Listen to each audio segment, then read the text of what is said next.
When we talk about strength after 60, we often imagine muscles shrinking and joints stiffening, as if aging were only a mechanical failure. But the deeper issue is usually not loss of muscle itself, it is loss of clarity in the messages traveling between the brain and the body. The horse stance addresses this problem in a subtle but profound way. When you lower into the position and remain there, the body is not distracted by movement. Instead, it is forced to coordinate. The brain must decide which muscle fibers to recruit, how long to keep them active, and how to adjust when fatigue begins to appear. This sustained demand sharpens neural pathways that may have grown quiet over the years. Scientific research shows that as we age, motor units, the functional connections between nerves and muscle fibers, become less synchronized. This is why movements may feel shaky or uncertain, even when strength appears adequate. The horse stance acts like a tuning fork for this system. Because the posture is held rather than repeated, the nervous system has time to refine its signals. It learns efficiency instead of force. Muscles begin to fire together rather than in scattered, inefficient bursts, reducing unnecessary tension and conserving energy. There's also an important psychological layer to this communication. Many older adults unconsciously brace against effort, expecting pain or instability. This expectation alters neural signaling before the body even moves. The horse stance gently interrupts that pattern. The body discovers that it can hold effort safely without rushing or collapsing. Over time, this reshapes the brain's predictive models, replacing fear-based signaling with confidence-based coordination. The result is smoother movement in everyday tasks like standing up from a chair or walking on uneven ground. Another overlooked benefit is how the stance retrains sensory feedback from joints and connective tissue. Tiny receptors embedded in muscles, tendons, and fascia continuously inform the brain about position and tension. With age, these signals can become muted or ignored. Holding the horse stance amplifies them. The brain receives a steady stream of information and learns to listen again. This heightened awareness improves posture and joint alignment, reducing unnecessary strain that often leads to chronic discomfort. Perhaps most importantly, this practice reminds the nervous system that control does not require speed. Modern exercise often emphasizes repetition and intensity, but the aging nervous system thrives on precision. The horse stance offers a rare environment where time slows down. Each second spent holding the posture reinforces the idea that stability can be built deliberately. The brain relearns how to sustain effort calmly, how to adjust before failure, and how to remain present inside the body rather than reacting to it. Over weeks and months, this restored dialogue between brain and muscle quietly reshapes how the body moves through the world, not by adding effort, but by refining intelligence. Bone is often imagined as a static structure, something solid and unchanging, but biologically, it is one of the most responsive tissues in the human body.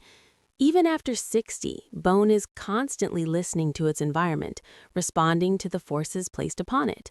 What it responds to best is not sudden impact or heavy strain, but consistent, meaningful load. The horse stance provides exactly this kind of signal. When the legs are bent and the body settles into stillness, gravity pulls downward while the muscles pull upward, creating a quiet tension that travels directly into the bones of the hips, thighs, and spine. Inside the bone, specialized cells sense this tension through microscopic deformations in the tissue. These signals tell the body that strength is still required, that the skeleton must remain capable of supporting life in motion. In response, bone-building cells increase their activity, reinforcing internal structure rather than merely thickening the outer surface. This is particularly important in later years, when bone loss tends to occur from the inside out, weakening critical load-bearing regions long before fractures appear on the surface. What makes the horse stance unique is that it delivers this stimulus without shock. High-impact exercise can be risky for aging joints and connective tissue, often discouraging consistency. The stance, by contrast, allows bone cells to receive a clear message without triggering inflammation or protective shutdown. The body does not feel threatened, so it does not resist adaptation. Instead, it cooperates. This cooperation is essential for long-term skeletal health because bone responds not to intensity alone, but to repetition and trust. There's also a systemic benefit that unfolds quietly over time. The muscular engagement required to hold the stance improves circulation within the bone marrow, where blood cells are produced and metabolic activity remains high throughout life. Improved circulation supports nutrient delivery and waste removal, creating an internal environment where bone maintenance can continue efficiently. This internal nourishment is often overlooked, yet it plays a key role in preserving bone integrity as the years progress. Equally important is the way this practice strengthens the relationship between bone and balance. Bones are not just structural supports, they are anchors for posture and alignment. By holding the horse stance daily, the body learns how to distribute weight evenly through the skeletal framework. This reduces asymmetrical loading that can accelerate bone loss in specific regions. Over time, this even distribution supports the hips and spine in remaining resilient under daily demands. Perhaps the most profound aspect of this process is psychological. Many people begin to see bone loss as inevitable, a silent countdown. The horse stance challenges that narrative through direct experience. Each day, the body is reminded that it still responds, still adapts, still reinforces itself when treated with respect. Bone health becomes less about fear of fracture and more about an ongoing dialogue between effort and structure, between patience and resilience, allowing the skeleton to remain a living, responsive system rather than a fragile framework waiting to fail. Balance is often mistaken for a simple matter of strength, but in reality, it is a conversation between the brain, the inner ear, the eyes, and the countless sensory receptors embedded throughout the body. As we age, this conversation can become fragmented. Signals arrive late, or they arrive without clarity, and the body responds a moment too slowly. The horse stance addresses this not by challenging balance through motion, but by refining it through stillness. When the feet are planted and the knees are bent, the body must make constant micro-adjustments to remain upright, even though nothing appears to be moving. These adjustments are guided by proprioception, the internal sense that tells you where your body is in space. Over time, especially after 60, this sense can dull. The horse stance brings it back into focus. The ankles subtly shift, the knees track over the feet, the hips stabilize, and the spine aligns itself over the pelvis.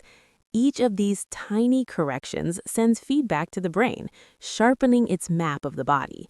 This map becomes more detailed and more accurate with daily practice, making balance less reactive and more anticipatory. One of the most valuable aspects of this practice is how it strengthens the smaller, often neglected stabilizing muscles.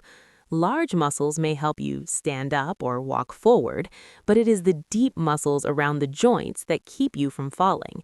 These muscles are rarely trained directly because they do not respond well to fast or heavy movement. The horse stance activates them naturally.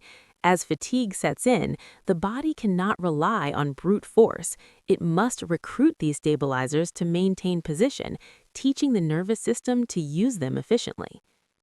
There is also a strong neurological component at work. Holding the stance requires sustained attention, which links balance to cognition. Studies show that balance and cognitive health are closely connected, particularly in later life. When the brain is engaged in maintaining posture, it strengthens neural networks involved in focus and spatial awareness. This integration means that balance becomes less about reflex and more about awareness, reducing the likelihood of sudden missteps that lead to falls.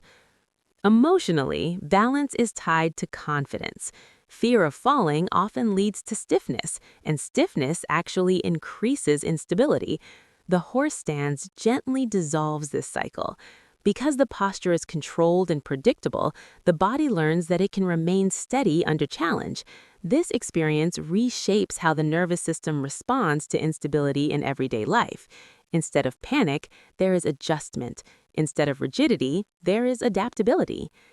Over time, the effects extend beyond the stance itself. Walking becomes more fluid, turning feels more secure, and standing from stillness carries a sense of groundedness. Balance is no longer something that must be caught at the last second. It becomes a quiet presence built from thousands of subtle corrections practiced in stillness, teaching the body not just how to avoid falling, but how to trust its own ability to remain upright in a constantly shifting world. Breathing is one of the few physiological processes that bridges the conscious and unconscious mind, and the horse stance places breathing into a rare environment where it naturally reorganizes itself. When the body lowers into the stance and remains there, the breath cannot stay shallow for long. The diaphragm meets resistance from engaged abdominal and postural muscles, encouraging slower, deeper breathing patterns. This shift is not forced. It emerges as a response to sustained effort, guiding the nervous system toward balance rather than stress. As breathing slows, the body begins to favor the parasympathetic branch of the nervous system, the system responsible for recovery, digestion, and cellular repair. This matters deeply after 60, when chronic low-grade stress can quietly undermine health. Elevated stress hormones interfere with immune function, bone maintenance, and blood sugar control. The calm, rhythmic breathing that develops during the horse stance acts as a biological signal that it is safe to downshift. The heart rate stabilizes, blood pressure softens, and inflammation-related pathways begin to quiet. Metabolism is closely linked to this nervous system state. When the body is constantly stressed, it becomes inefficient at using energy, storing excess glucose as fat while depriving muscles and organs of steady fuel. Holding the horse stance engages large muscle groups in a sustained manner, creating a demand for energy without triggering emergency responses. This encourages cells to become more sensitive to insulin, allowing glucose to move from the bloodstream into muscles more effectively. Over time, this improves metabolic flexibility, a key marker of healthy aging. There is also a circulatory effect that unfolds subtly. The engaged muscles act like pumps, assisting blood flow back to the heart without the abrupt spikes associated with intense exercise. Improved circulation supports oxygen delivery and waste removal at the cellular level, creating conditions that favor repair rather than accumulation of damage. This gentle enhancement of circulation supports organs that are particularly sensitive to metabolic stress, including the brain and kidneys. Perhaps the most underappreciated aspect of this process is how it retrains the relationship between effort and calm. Many people associate physical exertion with tension, holding the breath, and pushing through discomfort. The horse stance offers an alternative experience. It teaches the body that effort can coexist with ease, that breathing can remain smooth even when muscles are working. This lesson carries into daily life, influencing how the body responds to challenges beyond exercise. Over weeks of consistent practice, the nervous system begins to adopt this calmer baseline. Recovery improves, sleep deepens, and the body becomes more resilient to metabolic fluctuations. The stance does not override the body's systems, it aligns them. Breathing, circulation, and energy use begin to operate in cooperation rather than competition, creating an internal environment where aging is met with adaptability instead of resistance, and where health is supported not by extremes, but by steady, intelligent engagement with the body's natural rhythms.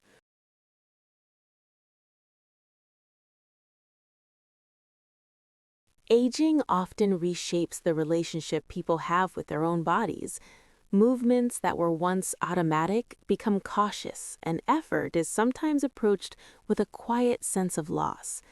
Beneath this physical change lies something deeper, a shift in trust. The horse stance addresses this not through force, but through experience. By returning to the same posture each day, the body is given a chance to rediscover reliability. It learns that it can still respond, still adapt, and still meet challenge without harm. What makes this practice uniquely powerful is its demand for patience. The stance cannot be rushed. Progress is measured in seconds of steadiness rather than dramatic milestones. This slow rhythm mirrors the pace at which the aging body actually adapts. Instead of pushing against limitations, the stance invites the practitioner to stay present with sensation, observing effort without judgment. This process cultivates interoception, the internal awareness of bodily states, which research links to emotional regulation and resilience. There is also a profound psychological shift that occurs when effort is held rather than avoided. Many people associate aging with fragility, and this belief subtly shapes behavior. The horse stance challenges that narrative through direct evidence. Each day, the body demonstrates its capacity to endure, not through intensity, but through consistency. This experience builds confidence that is rooted in reality, not optimism. It is confidence earned through repetition and attention. Dignity plays an important role here. Dignity in movement means being able to meet the body where it is, without shame or comparison. The stance removes competition and external validation. There is no distance covered, no weight lifted, no visible performance. The only measure is presence. This creates a safe space for older bodies to engage fully without the pressure to prove anything. Over time, this restores a sense of agency that can be eroded by years of medical labels and physical limitations. Compassion naturally emerges from this practice. As sensations arise, fatigue, trembling, warmth, the practitioner learns to respond with curiosity rather than alarm. This compassionate attention rewires the nervous system's response to discomfort. Instead of interpreting sensation as threat, the body learns to see it as information. This shift reduces unnecessary tension and allows movement to remain fluid even under stress. Perhaps the most meaningful outcome is how this experience reframes aging itself.